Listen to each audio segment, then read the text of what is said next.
आमे गरुड़ पुराणर पूर्व प्रसंग आलोचना करथिले जमजातना विषय किपरि भाव जमपुर रे ए पापयुक्त शरीर कष्ट पाउछि।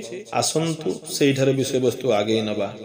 पापिंकी देखिले क्रोध बढ़े ताहांकर बंधन करिण दंड दियंती अपार काकुति मिनती किछि न शुणंती सेहि उचित जहार जहा ताहा से लोभई।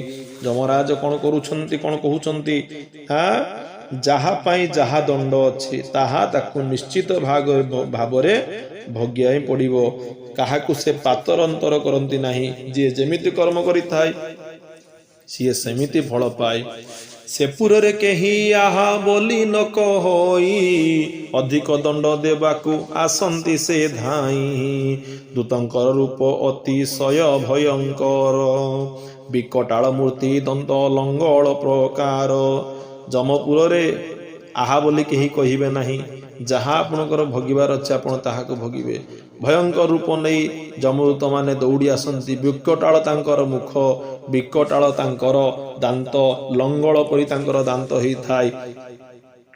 उच्च उच्च श्रृंग मान लंब कर्ण दुई कला वर्ण लंब पेट काहार ओटई।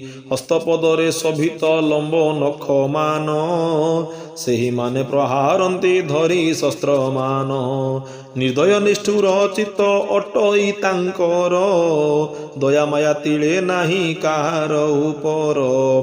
उच्च उच्च श्रृंगमान लंब कर्ण दुई तांकर कान गुड़िक से जमदूत मानकर कान गुड़िक उच्च उच्च श्रृंग पहाड़ भलिया कान तांकर लंबा लंबा कला कला पेट तांकर हाथ पादर जो नख ताहा मध्य लंबा लंबा विभिन्न शस्त्र मारणास्त्र धरी निर्दय से माने प्रहार करंती पापी मानंकु। रक्तवर्ण चक्षु करी तराटी चाहंती विकट हस सीण पाद प्रहारंती। नखघाते वक्ष तांक करंती विदीर्ण विधा घाते अस्थि मांस करंती से चूर्ण। विकटाल रूपरे ताहांको से माने चाहिथांती। रक्त वर्ण नाली रंगर तांकर चक्षु होइथाय। नख घात द्वारा ये जो पापी मानंकु पापी मानंकर जो अस्थि हाड़ मांस को से गुंड करी पकांती। एही परि बहु दूते जमर अछंती आज्ञा को अपेक्षा करी रहीण थांती। जमर बाहन अटे महिषी गोटिए दीर्घकाय लंब श्रृंग तार शोभा पाए। जमदूत माने जमंकु अपेक्षा करी थांती।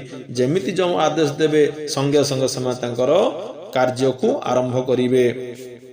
जमर जो वाहन से होची महिषी से महिषीर जो श्रृंग दीर्घकाय लंबा लंबा सिंह तार प्रलय गर्जन परि गर्जन करई। देखिले पापींक प्राण शीते उठई। जम आदेशे पापी को धरिण आण रे नरकरे पकाई दियंती ताहांक बଳରେ।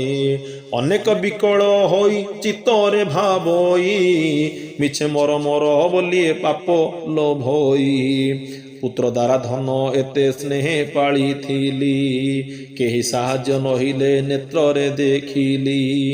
एही परि भावी कर्म आदरिण सेही दुख मान सही से विमुख न होई।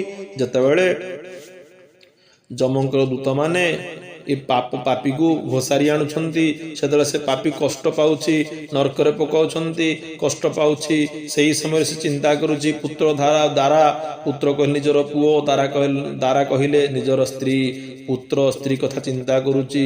एते सेमानक पई करिथिली किंतु ए समय रे मोर साथी केही देले नाही।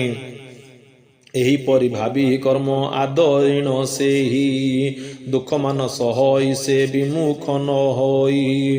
पुत्र जेबे तार नाम उच्चारण करी पिंड दान करे मुखे मंत्र को उच्चारी सही पिंड जमपुरे पापी माने पांती ताहा फले क्षुधा तृषा हुए तार शांति।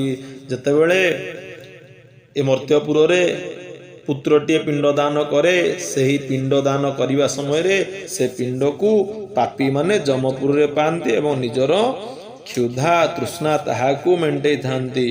तेणु निश्चित भाव में आमर नियम होउची सदाबेले मृता व्यक्ति को पिंडदान करने दरकार। पतिव्रती पुत्र बधू पुत्र सहित रे शुद्ध चित्ते पिंड दान करंती भक्ति रे। विष्णु उपासना करी ब्राह्मण वचने सदा चित्ते पिंड दान करंती जतने। ब्राह्मण भोजन देई प्रार्थना करंती पितृपितामह मोर लभंतु मुक्ति। जेतेबेले पुत्र पिंड दान करुछि ब्राह्मण मानक भोजन दे संतुष्ट करुछि एवं चिंता करुछि पितृ पितामह मोर सदाबेले मुक्ति पांतु तेबे सेही पापी पापु मुक्ति हुई। पाप ताप विदूरिते हुए जानतु ही तेबे जाई से पापी मुक्ति लाभ करिवो। तेणु पुत्र मान निश्चित भाव पिंड दान करंतु। पिंड दान करिबा द्वारा आपणकर पितृ पितामह प्रपितामह ये समस्ते मुक्ति पाउछन्ति जमपुररु। यद्यपि पुत्र जार ज कि वर्ण शंकर होई थाए पिंड देवा निष्फल ताहार। जदि पुत्र जारज हेला किंबा वर्ण शंकर हेला तेबे तार पिंड को केही पाई नथांती से पिंड निष्फल होई थाए। पितृगणकर पुण्य न हुए तहिरे अधिक पाप हुई ताहार फल रे। ग्राहस्थ धर्म विधि रे निज पत्नी सह संसार कर्म करिण जन्माइले पुओ तार धर्म फले पितृलोक पाई थांती से पुण्य बल रे पापु मुक्ति हुअंती।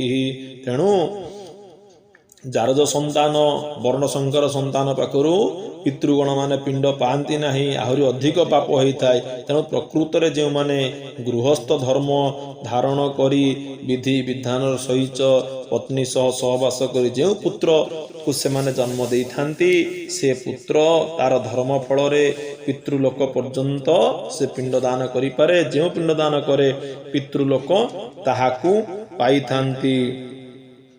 तेणु पुत्र पुत्र बौद्धिक संगत रे बसी पिंडदान करिबा दरकार। एबे पापी मानकर गति पिंड दान फल तुम्भकु कहिली मुई आहे महाबल। आउ किछि सुनिबाकु जदि इच्छा अछि पचारिले कहि बई सत्य मु कहूची। एहा सुनि गरुड़ जे कृत्य कृत्य हेला प्रभुंकर पादे पड़ी आनंदे कहिला। ए समस्त कथा को सुनी गरुड़ कृतकृत्य हो जाइछि एवं प्रभुंकर पाद तले आनंद रे पड़ी जाइछन्ति। सुनिली तुम्भ मुखरु अपूर्व व्याख्यान निस्तरिली देव नारायण। तांक पाद पद्म हृद पद्मे चिंता करी निज अर्थ त्राण दास गीत बंध करी। गरुड़ पुराण बाणी अपूर्व चरित तृतीय अध्याय थिला हेला समाप्त। तो गरुड़ को विष्णु समस्त कथा कहिले जमजातना विषय रे कहिले एवं पिंड दान जदि आपण माने करूछन्ति आपणकर पितृपुरुष से पिंड दान को पाई मुक्ति लाभ करूछन्ति। एहा थिला द्वितीय अध्यायर प्रसंग। इति श्री गरुड़ पुराणे नैमिषा उपाख्याने विष्णु गरुड़ संवादे जमदंड पिंड दान निरूपण नाम द्वितीय अध्याय। तो ये द्वितीय अध्याय परिसमाप्ति हो गला। एबे आमे तृतीय अध्याय आसंता कालिठो आलोचना करिबा। विदाय दियंतु। जय जगन्नाथ।